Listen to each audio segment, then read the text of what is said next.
রাত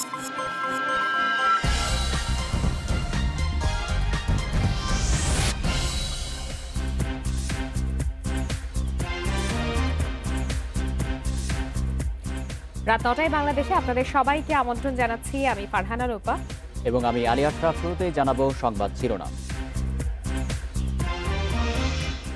করোনা টিকার জন্য সুরক্ষা ওয়েবসাইটে 11,000 আবেদন। চালু হয়নি মোবাইল অ্যাপ। 7 ফেব্রুয়ারি সারা দেশে শুরু প্রয়োগ।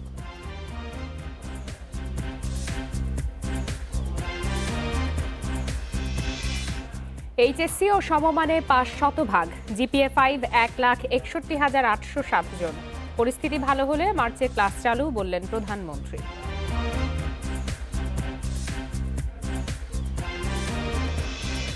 দু একটি বিক্ষিপ্ত সংঘর্ষ অভিযোগের মধ্যে 62 পৌরসভায় ভোট গ্রহণ। এ পর্যন্ত পাওয়া ফলের বেশিরভাগে জয়ী আওয়ামী লীগ প্রার্থীরা।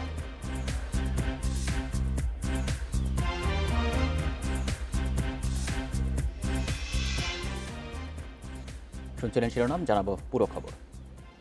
সারা দেশে 7 ফেব্রুয়ারি শুরু হবে একযোগে টিকাদান। এর মধ্যে শেষ সব ধরনের প্রস্তুতি। সরকারি হাসপাতালে প্রস্তুত 662 টিকা কেন্দ্র। টিকা প্রয়োগে থাকছে প্রায় 7,000 প্রশিক্ষিত টিম। সুরক্ষা ওয়েবসাইটের মাধ্যমে এই পর্যন্ত আবেদন জমা পড়েছে 11,000। বিশ্বের 54তম দেশ হিসেবে টিকা কর্মসূচির উদ্বোধন হয়েছে বাংলাদেশে।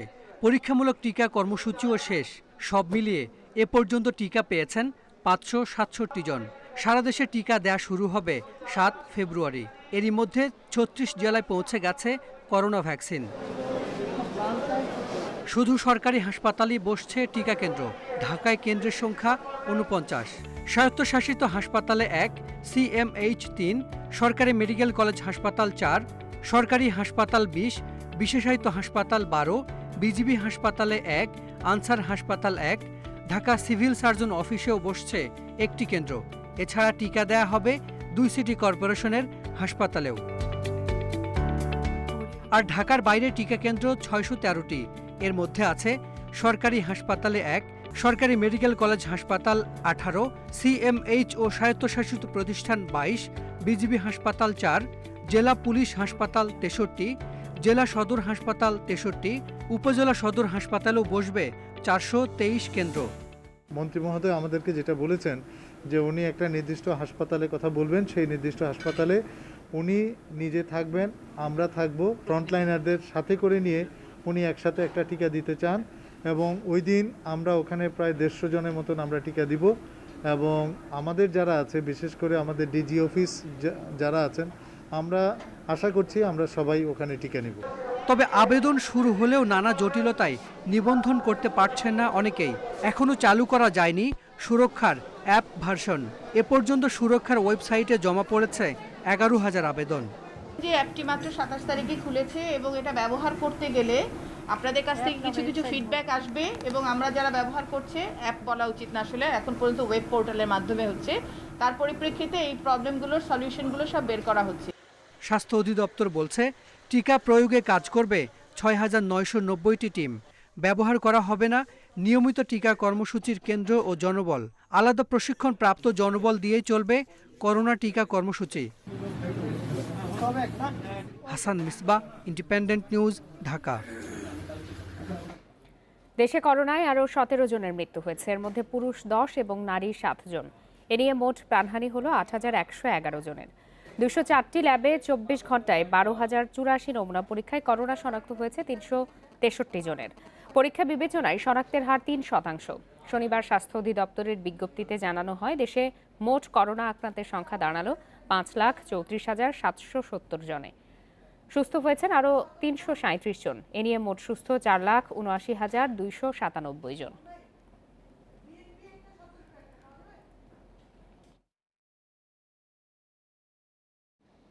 2020 সালের এইচএসসি ও সমমানের ফলাফলে জিপিএ 5 পেয়েছেন 1,61,807 জন। এসএসসি ও জেএসসির ফলাফলের ভিত্তিতে নির্ধারণ করায় পাশ করেছেন শতভাগ শিক্ষার্থী।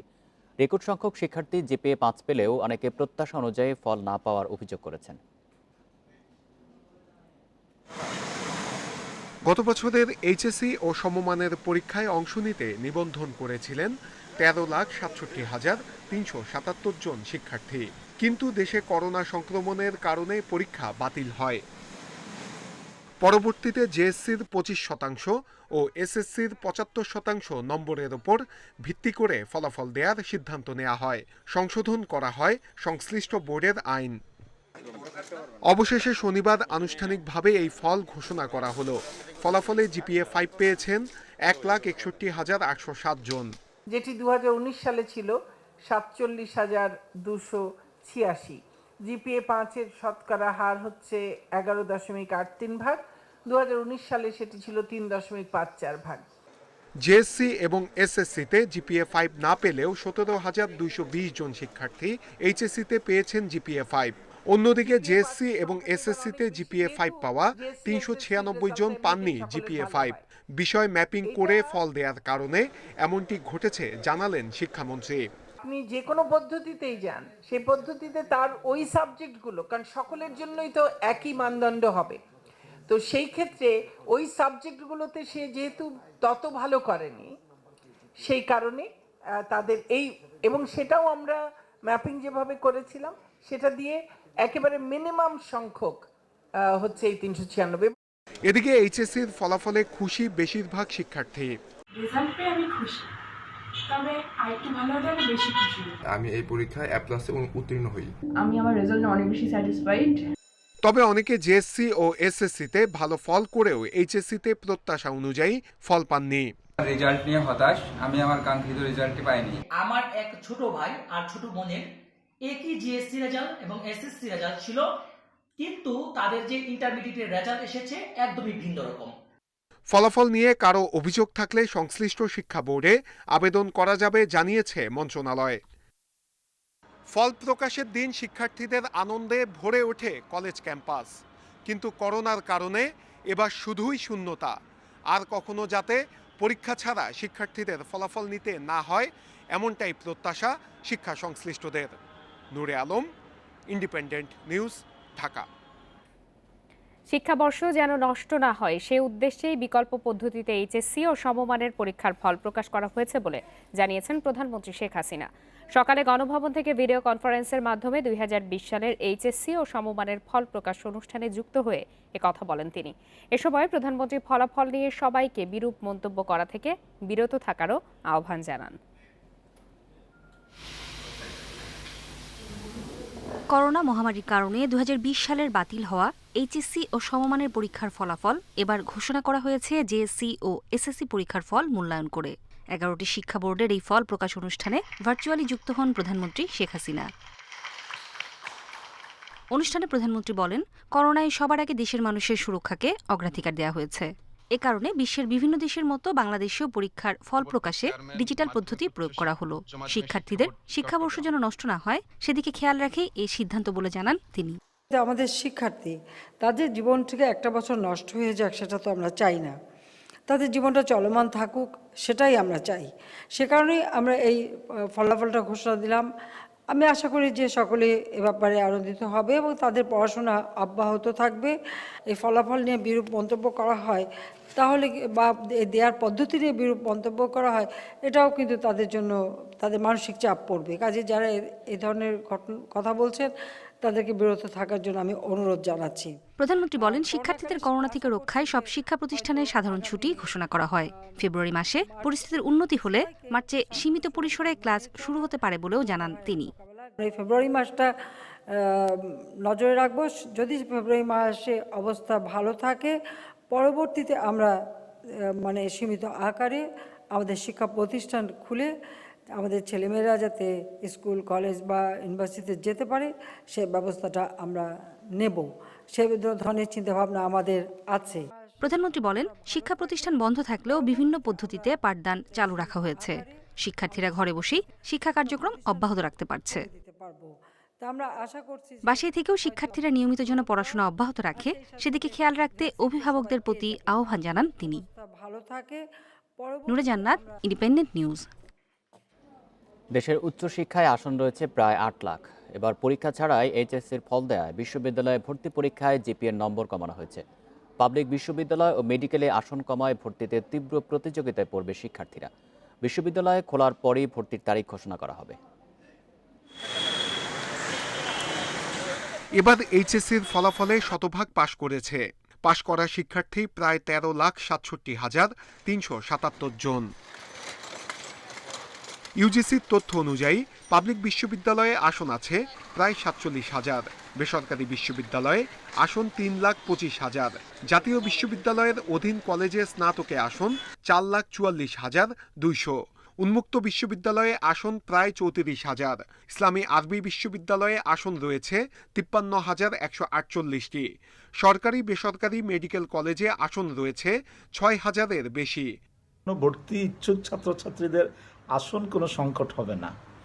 যেটি সংকট হবে সেটি সর্বত্র রয়েছে, এটির সমাধান কখনো সম্ভব নয়। সেটি হচ্ছে যে ছাত্রছাত্রীদের নিজের পছন্দের মতো শিক্ষা প্রতিষ্ঠান এবং নিজের পছন্দের মতো বিষয়বস্তু বেছে নেওয়া। পাবলিক বিশ্ববিদ্যালয় ও মেডিকেলে আসন কম থাকায় ভর্তিতে তীব্র প্রতিযোগিতায় পড়বে শিক্ষার্থীরা। আমার স্বপ্ন আমি একটি ভালো বিশ্ববিদ্যালয়ে ভর্তি হতে চাই। এখন ভালো বিশ্ববিদ্যালয়ে পড়ার জন্য ভালোভাবে একটা প্রিপারেশন নিয়েছি। এবার গুচ্ছ পদ্ধতিতে যাচ্ছে এখন পর্যন্ত 29টি পাবলিক বিশ্ববিদ্যালয়। ঢাকা, রাজশাহী, জাহাঙ্গীরনগর এবং চট্টগ্রাম বিশ্ববিদ্যালয় পরীক্ষা নেবে নিজস্ব পদ্ধতিতে। ফেব্রুয়ারিটা আমাদেরও দেখা উচিত, তারপরে যত দ্রুত সম্ভব এর মধ্যে যা কাজকর্ম করা সেগুলো আমরা করতে থাকব এবং আমরা হয়তো ফেব্রুয়ারির পরে গিয়ে ভর্তি পরীক্ষা আমাদের ছেলে মেয়েদের বসাবো। তবে বুয়েট, রুয়েট, কুয়েট ও চুয়েট এখনো সিদ্ধান্ত নিতে পারেনি ভর্তি প্রক্রিয়ার। নূরে আলম, ইন্ডিপেন্ডেন্ট নিউজ, ঢাকা। তৃতীয় ধাপের পৌর নির্বাচনে এ পর্যন্ত পাওয়া ফলে বেশিরভাগ পৌরসভায় জয় পেয়েছেন আওয়ামী লীগের মেয়র প্রার্থীরা। ৬২ পৌরসভার মধ্যে এ পর্যন্ত ২৭টির ফলাফল ঘোষণা করা হয়েছে। এতে মেয়র পদে আওয়ামী লীগের ২১ জন, বিএনপির 2 জন এবং স্বতন্ত্র 4 প্রার্থী বেসরকারিভাবে নির্বাচিত হয়েছেন। এর আগে সকাল 8টা থেকে বিকাল 4টা পর্যন্ত চলে টানা ভোট গ্রহণ। এই ধাপে সবগুলো পৌরসভাতে ভোট হয় ব্যালট পেপারে। এ ধাপের নির্বাচনে মেয়র পদে 229 জন, সংরক্ষিত নারী কাউন্সিলর 755 এবং সাধারণ কাউন্সিলর পদে 2360 জন প্রার্থী প্রতিদ্বন্দ্বিতা করছেন। তৃতীয় ধাপে 65 পৌরসভায় নির্বাচন হওয়ার কথা থাকলেও বিনা প্রতিদ্বন্দ্বিতায় মেয়র পদে 3 জন, সংরক্ষিত নারী কাউন্সিলর পদে 9 জন এবং সাধারণ কাউন্সিলর পদে 25 জন নির্বাচিত হয়েছেন।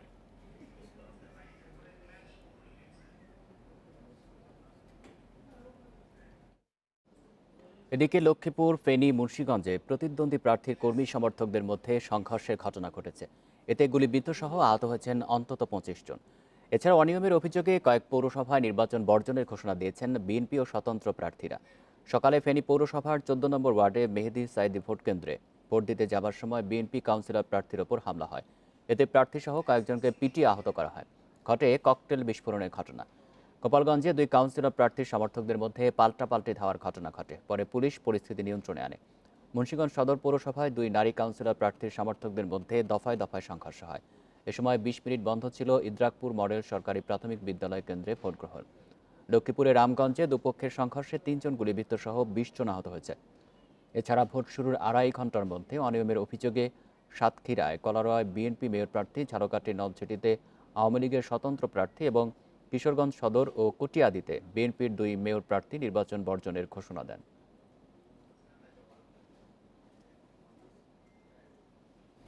এক মাস আগে অপহরণ হওয়া চট্টগ্রামের লোহাগড়া উপজেলার জাতীয় পার্টি নেতা আনোয়ার হোসেনের মরদেহ উদ্ধার করেছে পুলিশ। শুক্রবার রাতে উপজেলার দরবেশ হাটের একটি খামারের পাশ থেকে গলিত মরদেহটি উদ্ধার করা হয়। জাতীয় পার্টির উপজেলা আহ্বায়ক কমিটির সদস্য আনোয়ার হোসেন গত 29 ডিসেম্বর লোহাগড়া উপজেলার পাদুয়া বাজার এলাকা থেকে নিখোঁজ হন। 31 ডিসেম্বর এ নিয়ে লোহাগড়া থানায় একটি ডায়েরি করে পরিবার। পরে মুক্তিপণ হিসাবে 10 লাখ টাকা দাবি করা হয়েছে বলে 2 জানুয়ারি পুলিশকে জানায় পরিবার। তদন্তে নেমে আনোয়ারের খামারের 2 কর্মীকে আটক করে পুলিশ। তাদের দেয়া তথ্যেই খোঁজ মেলে আনোয়ারের মরদেহের বলে জানানো হয়।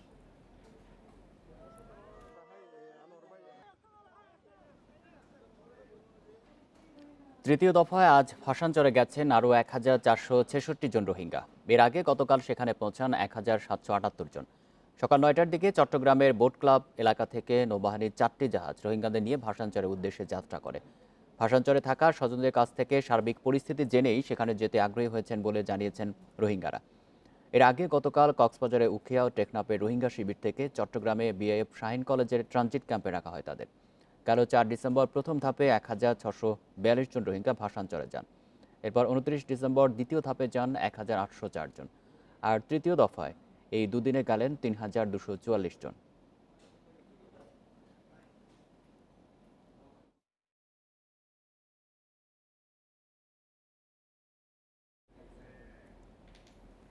আল মুসলিম গ্রুপের বিরুদ্ধে 175 কোটি টাকা পাচারের তথ্য পেয়েছে দুর্নীতি দমন কমিশন দুদক। প্রাথমিক অনুসন্ধানে এ তথ্য মিললেও পাচারের পরিমাণ আরও বেশি হতে পারে বলে ধারণা করছে দুদক। দেশ থেকে প্রতি বছর 64,000 কোটি টাকা বিদেশে পাচারের অন্যতম অংশীদার আল মুসলিম গ্রুপ বলেও জানিয়েছে সংস্থাটি। তবে অভিযোগ অস্বীকার করছে অভিযুক্ত প্রতিষ্ঠানটি। গ্লোবাল ফাইন্যান্সিয়াল ইন্টিগ্রিটির তথ্য অনুযায়ী দেশ থেকে প্রতি বছর কমপক্ষে 64,000 কোটি টাকা বিদেশে পাচার হয়। আমদানিতে ওভার ইনভয়েস বা পণ্যের অতিরিক্ত রপ্তানি দেখিয়ে টাকা বিদেশে পাচার হয় বলে মনে করেন শুল্ক গোয়েন্দারা। মূলত পোশাক খাত থেকে সিংহভাগ টাকা পাচার হয় বলে অভিযোগ এসেছে দুদকের কাছে। যুক্তরাষ্ট্র, কানাডা, অস্ট্রেলিয়া, সংযুক্ত আরব আমিরাত সহ মধ্যপ্রাচ্যের বেশিরভাগ দেশে পাচার হয় টাকা। আল মুসলিম গ্রুপের বিরুদ্ধে এমন সুনির্দিষ্ট তথ্য পেয়েছে দুদক। প্রাথমিকভাবে 175 কোটি টাকা পাচারের তথ্য পাওয়া গেছে প্রতিষ্ঠানটির বিরুদ্ধে। দুদক বলছে, তথ্য উপাত্ত যাচাই করে আল মুসলিম সহ অন্য সব অবৈধ অর্থ পাচারকারীর বিরুদ্ধে ব্যবস্থা নেওয়া হবে।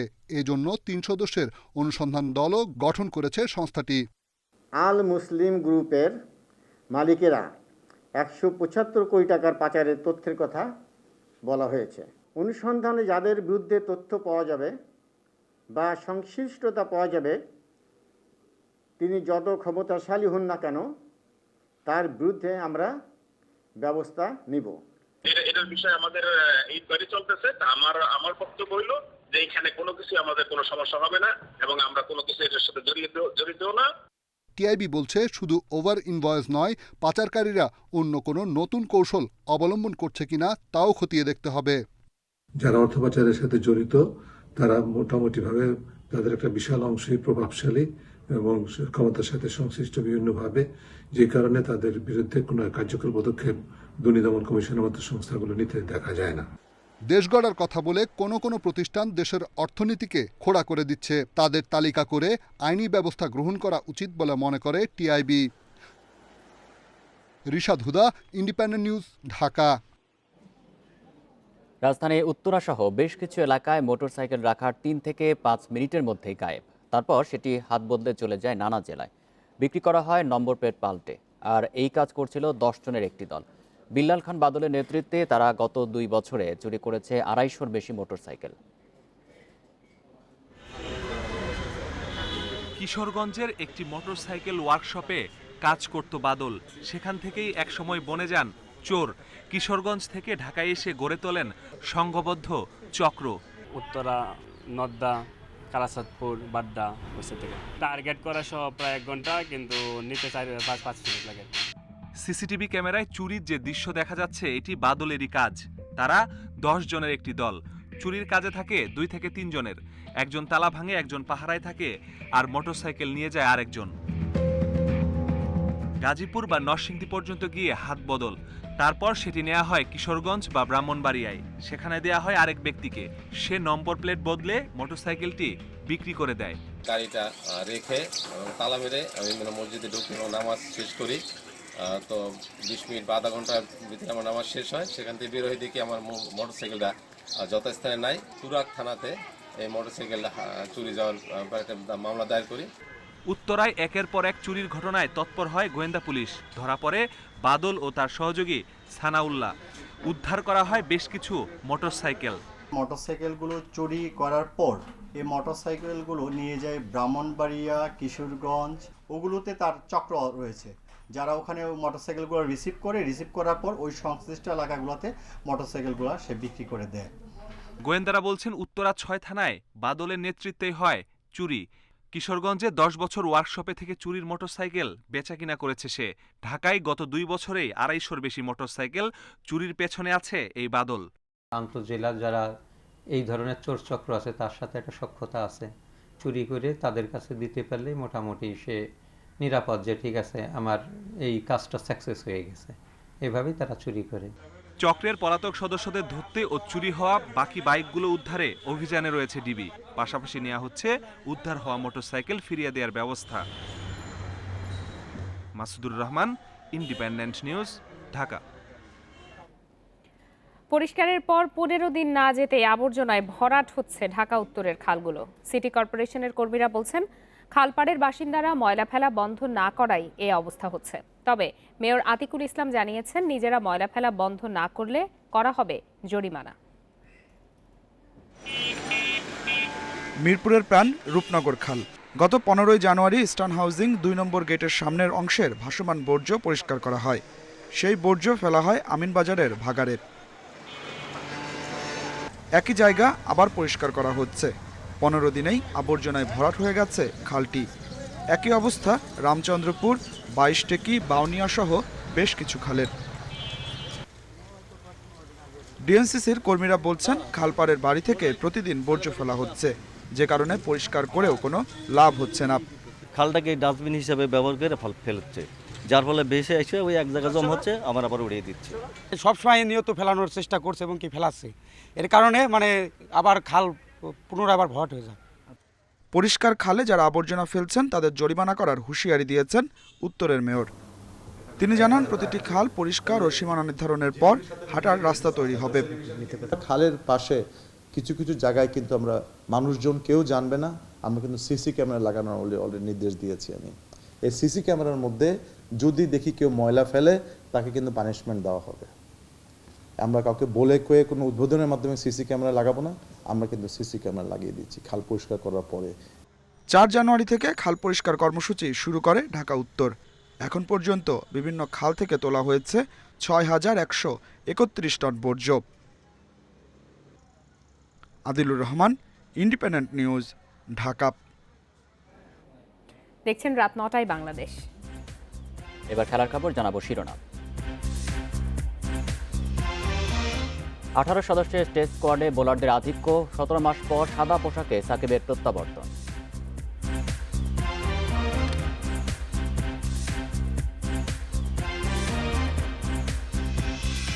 দেশজুড়ে বাফুফের অনূর্ধ্ব 15 ফুটবলার বাছাই শুরু। দীর্ঘমেয়াদী প্রশিক্ষণে পরিণত ফুটবলার তৈরির আশাবাদ।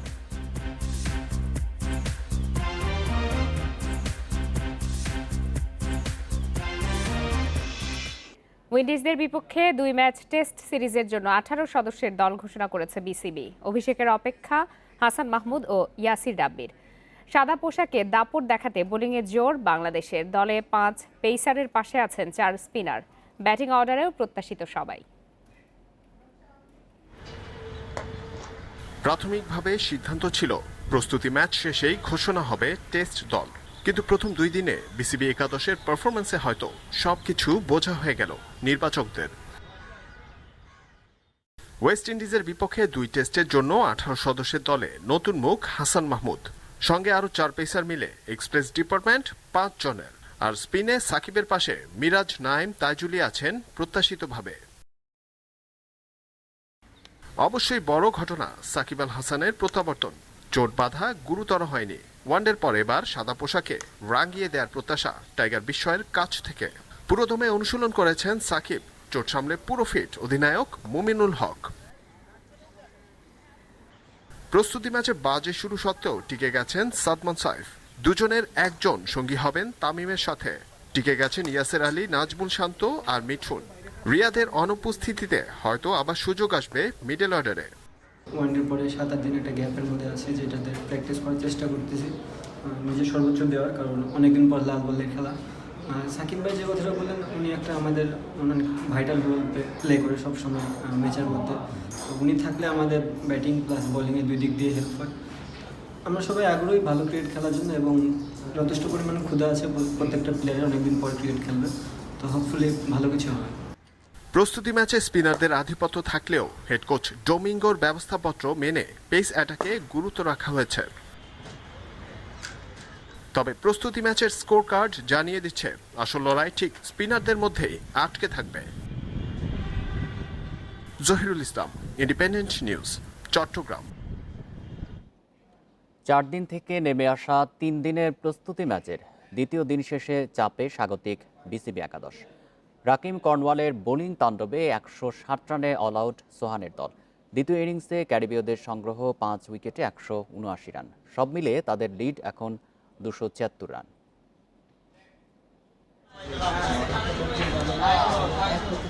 আগের দিন বিনা উইকেটে 24, এরপর 2 উইকেটে 98। সেখান থেকে অপরিকল্পিত ব্যাটিংয়ে 160 রানে অল আউট।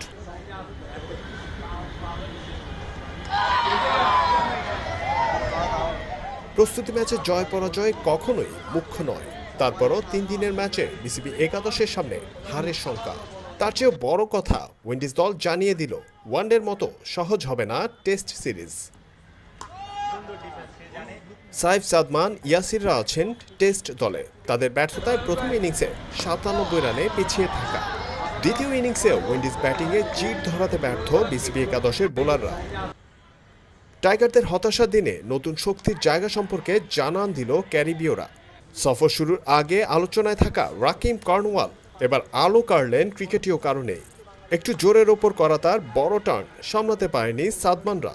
চট্টগ্রাম টেস্টে তাই সম্ভাবনা জাগছে স্পিনের লড়াইয়ের। লাইন লেন্থ ঠিক রেখে বোলিং করেছি, এতেই সফলতা এসেছে। কন্ডিশন একই রকম থাকবে, উইকেট থেকে বাড়তি সুবিধা পাবে স্পিনাররা। টেস্টে পরিকল্পনা অনুযায়ী বল করতে পারলেই সাফল্য আসবে। শেষ দিনে ম্যাচ বাঁচাতে লড়তে হবে বিসিবি একাদশকে। ওয়েস্ট ইন্ডিজের বোলিং অ্যাটাক মানে গ্যাব্রিয়েল রোচ। এতদিন এটাই জানা ছিল স্বাগতিকদের, কিন্তু রাকিম কর্নওয়াল তাণ্ডবে বেজে গেছে বিপদ সংকেত।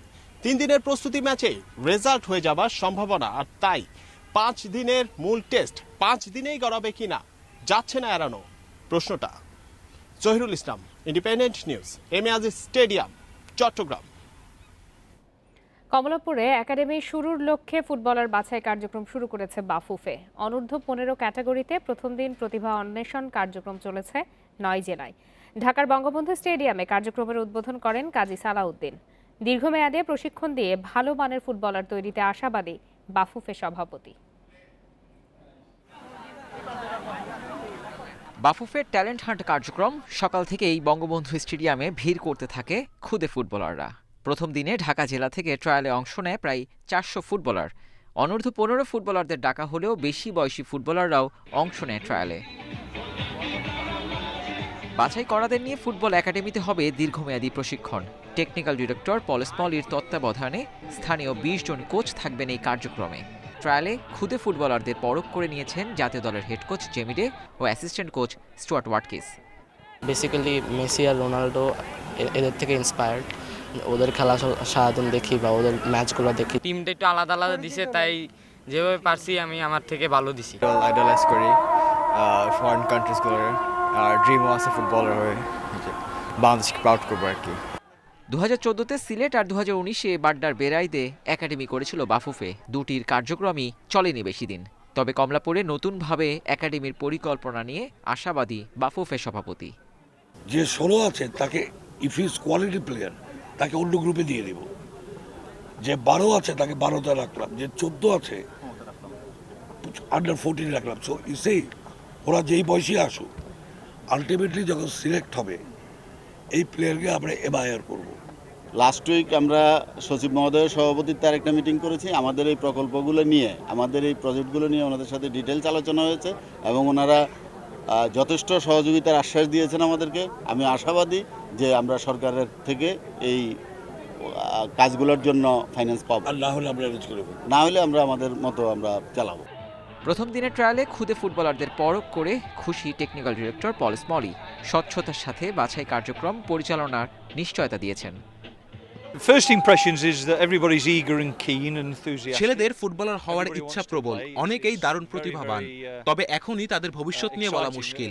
আমরা সেরাদের বাছাই করতে চাই, তাদের দীর্ঘমেয়াদী প্রশিক্ষণের মাধ্যমে ভালো কিছু ভবিষ্যতে পাওয়া যাবে। শনিবার ঢাকা ছাড়াও 8 জেলায় হয়েছে ট্যালেন্ট হান্ট। 25 ফেব্রুয়ারি পর্যন্ত চলবে কার্যক্রম। মার্চে একাডেমি চালু করার পরিকল্পনা বাফুফের। আগামী 2 বছর সাফ ও এফসির বিভিন্ন বয়সভিত্তিক প্রতিযোগিতায় অংশ নেবেন বাছাইকৃত ফুটবলাররা। Abidur Rahman, independent news, Dhaka. আন্তর্জাতিক আসরের ম্যাচ টেম্পারমেন্ট ধরে রাখতে দীর্ঘস্থায়ী মনোবিদের প্রয়োজন মনে করছেন শুটিং স্পোর্টিভ ফেডারেশনের মহাসচিব ইন্তেখাবুল হামিদ। শুধু টুর্নামেন্টের আগে ক্যাম্প করে সাফল্য আনা সম্ভব নয়, তাই দীর্ঘস্থায়ী প্রশিক্ষণের তাগিদ তার। এশিয়ান অনলাইন শুটিং চ্যাম্পিয়নশিপের এয়ার রাইফেল ইভেন্টে দেশের সেরা হয়েছেন ফারভিন চৌধুরী ও Rabiul Islam. 10 metre air rifle ইভেন্টে সবার চোখ আব্দুল্লাহিল বাকির দিকে। প্রস্তুতি ক্যাম্পে সর্বোচ্চ স্কোর নিয়েই এশিয়ান অনলাইন চ্যাম্পিয়নশিপে অংশগ্রহণ, কিন্তু বাধা হলো ইনজুরি। 6 জন অংশগ্রহণকারীর মধ্যে তৃতীয় হয়ে হতাশ করেছেন। অনুশীলন স্কোরের সাথে ম্যাচ স্কোরের পার্থক্য পরিষ্কার। রাইফেল যে পজিশনে যেভাবে হোল্ডিং করি আমি সেভাবেই পাচ্ছিলাম না, একটু ভিন্নতা খুঁজতে চেষ্টা করছি। পেন করলে তো কনসেন্ট্রেশন না দিতে পারলে তো শুটিং ভালোই হয় না, একটু জোর করে মারছে বলতে পারলে। আসলে এই ইনজুরিটাই সবচেয়ে বড় প্রবলেম হয়েছে আমার জন্য। তবে সবাইকে চমকে দিয়ে সর্বোচ্চ স্কোর ফারবিন চৌধুরীর ইতিকার। সিনিয়রদের টপকে 620.2 স্কোর 2018 যুব গেমসের স্বর্ণজয়ী এই অ্যাথলিটের। উৎসাহ দিতে এগিয়ে এসেছে ফেডারেশনও, ঘোষণা দিয়েছেন 10,000 টাকা অর্থ পুরস্কারের। আমি ইমপ্রুভ করার ট্রাই করতেছি। পালপিটেশন ছিল, টেনশন ছিল, কিন্তু অতটা ছিল না, কেননা আমাকে জাস্ট আমার প্র্যাকটিসটা এখানে আমাকে শো করতে হবে। কারণ আমি যদি এখনই এক্সপেক্ট করি যে না আমি গোল্ড মারবো, আমি এই করব সেই করবো না, আমাকে এখন যেটা করতে হবে আমাকে আমার অ্যাভারেজটা ধরে রাখতে হবে। And I am happy that আমি করতে পারছি। প্রথম দিনেও ছেলেদের চেয়ে এগিয়ে ছিল মেয়েরা। এয়ার পিস্তলে দেশের সেরা আরদিনা ফেরদৌস এশিয়ান র্যাঙ্কিংয়ে আছেন 17 নম্বরে, আর ছেলেদের বেস্ট পারফর্মার শাকিল আহমেদ 22 নম্বরে। প্রস্তুতি ক্যাম্পে ভালো পারফরমেন্স করলেও প্রতিযোগিতামূলক আসরে মনোযোগ ধরে রাখতে পারছেন না শুটাররা। সেজন্য দীর্ঘস্থায়ী একজন মনোবিদের প্রয়োজন দেখছেন ফেডারেশন মহাসচিব। লেম এক্সকিউজেস দেওয়ার কিছু নেই, আমরা পারি কিন্তু পারছি না। এখন মাইন্ড সাপোর্টটা দিতে হবে। আমার মনে হয় স্পোর্টস সাইকোলজিস্ট আমাদের জন্য খুব ইম্পর্টেন্ট হয়ে দাঁড়ানো হয়েছে। আমরা একটা স্পোর্টস সাইকোলজিস্ট আপনারা দেখেছিলেন মাঝখানে যে আমরা পেয়েছিলাম, আবার উনি আবার ক্যানাডায় থাকে, তো এগুলির জন্য আবার হয়ে উঠল না। ম্যাচ শেষে শুটার ও কোচদের সাথে 1-to-1 কথা বলেছেন ফেডারেশন সভাপতি। সমস্যা চিহ্নিত করে সমাধানের আশ্বাসও দিয়েছেন। Kamrul Hasnat, independent news, Dhaka. এ ছিল খেলার খবরে। এবার অন্যান্য প্রসঙ্গ।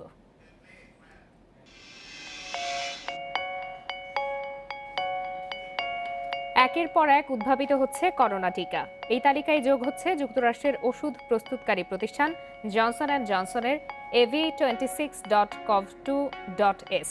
প্রতিষ্ঠানটির দাবি, এই টিকা মাত্র 1 ডোজ প্রয়োগ করলেই করোনা প্রতিরোধ ক্ষমতা বাড়বে। তৃতীয় ধাপের পরীক্ষায় মিলেছে 72% কার্যকারিতার প্রমাণ।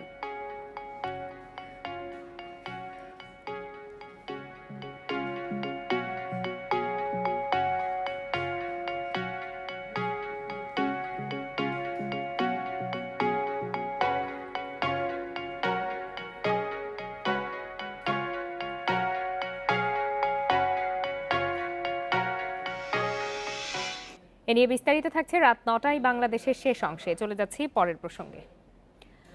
স্বর্ণ চোরাচালানের নিরাপদ মাধ্যম হয়ে উঠেছে বাংলাদেশ বিমানের ফ্লাইট। গোয়েন্দা তথ্য বলছে, বিভিন্ন সময়ে স্বর্ণের যত বড় চালান ধরা পড়েছে তার 73% বাংলাদেশ বিমানে। গোয়েন্দাদের অভিযোগ, বিমানকর্মীর সহায়তা ছাড়া যন্ত্রাংশ খুলে স্বর্ণ লুকিয়ে রেখে পাচার করা সম্ভব নয়। চোরাচালান বন্ধে এসব ঘটনার নিরপেক্ষ তদন্ত চেয়েছেন গোয়েন্দারা। বাংলাদেশ বিমানের বিলাসবহুল একটি ফ্লাইটে চোরাচালানের স্বর্ণ জব্দে তল্লাশি করছে জাতীয় রাজস্ব বোর্ডের কাস্টম গোয়েন্দা ও তদন্ত অধিদপ্তর। বিমানের সিট খুলে চলছে তল্লাশি। দীর্ঘ চেষ্টার পর মিলল বিশেষ কায়দায় লুকানো স্বর্ণের অনেকগুলো বার। গোয়েন্দারা বলছেন, বিমান ছাড়ার আধ ঘন্টা আগে সকল যাত্রীকে একসঙ্গে বিমানে ওঠানো হয়, ফলে কোনো যাত্রীর পক্ষে এভাবে স্বর্ণ রাখা সম্ভব নয়। তাদের আশঙ্কা, যাত্রী ওঠানোর আগেই বিমানেরই কোনো কর্মীর সহায়তায় স্বর্ণ লুকিয়ে রাখেন চোরা কারবারিরা।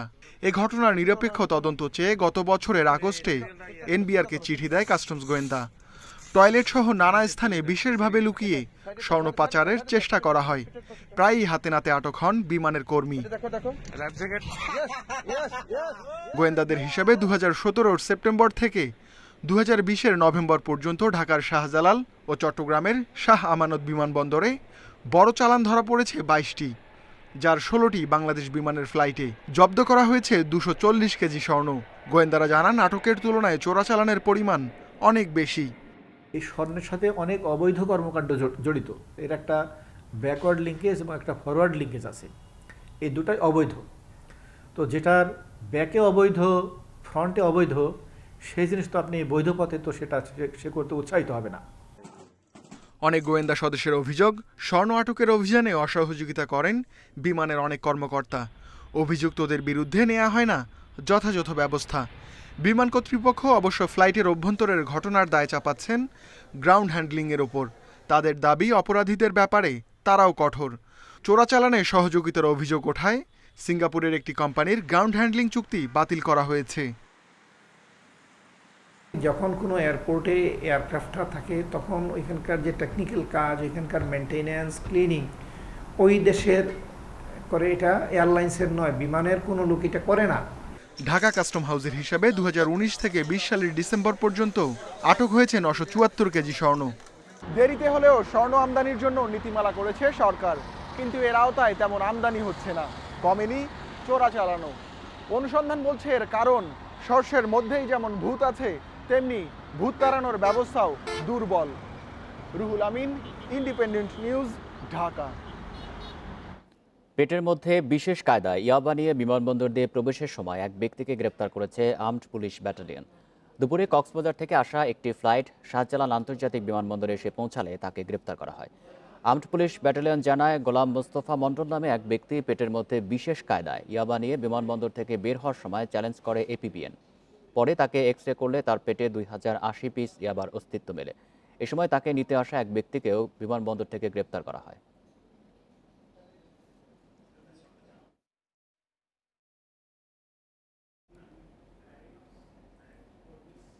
আমদানির খবরে কিছুদিন চালের দাম কমলেও আবারও তা বাড়তে শুরু করেছে।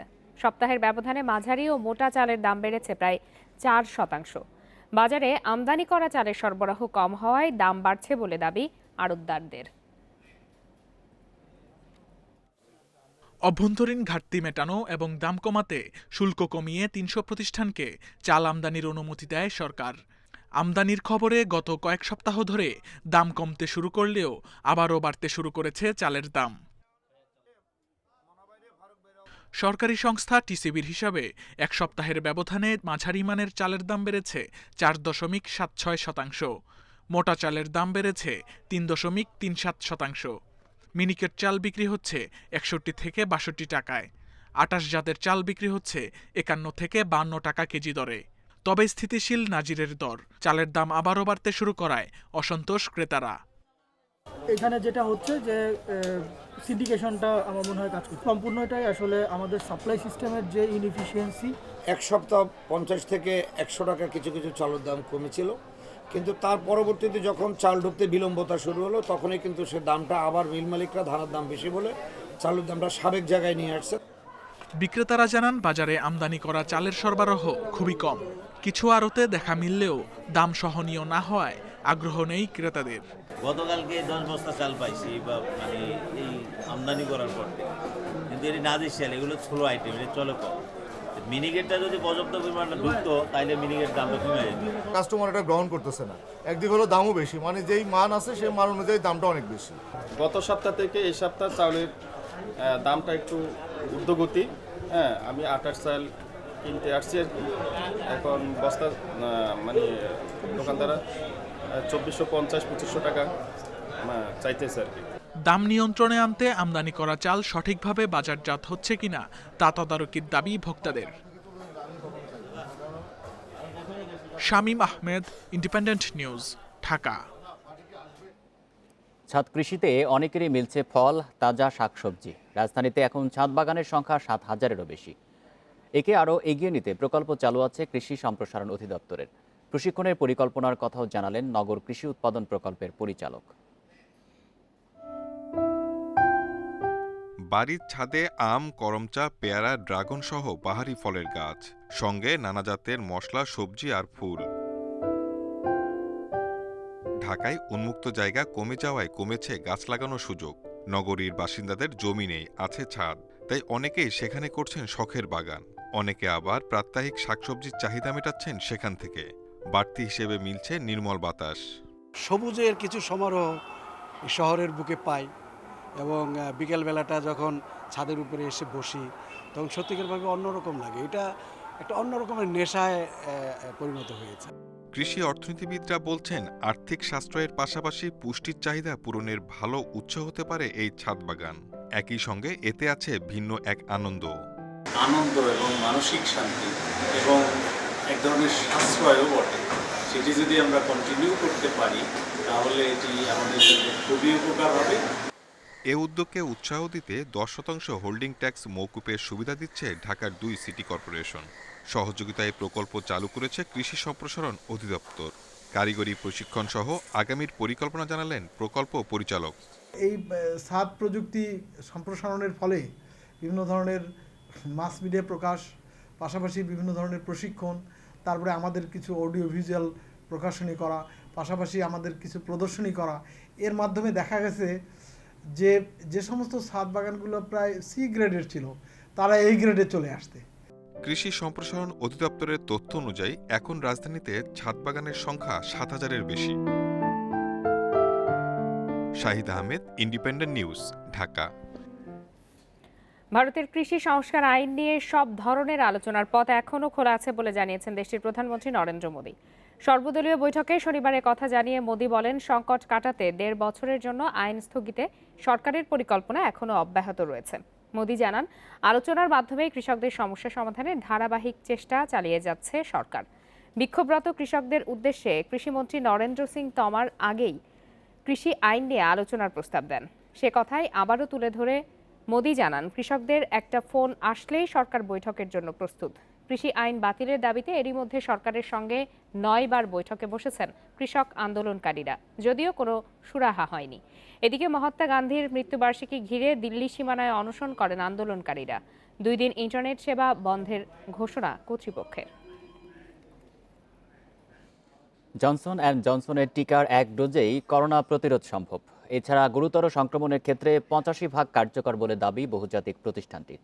জরুরি ব্যবহারে আগামী সপ্তাহেই যুক্তরাষ্ট্রের ফুড অ্যান্ড ড্রাগস অ্যাডমিনিস্ট্রেশন থেকে ছাড়পত্র পাওয়ার আশা তাদের। একের পর এক উদ্ভাবিত হচ্ছে করোনা টিকা।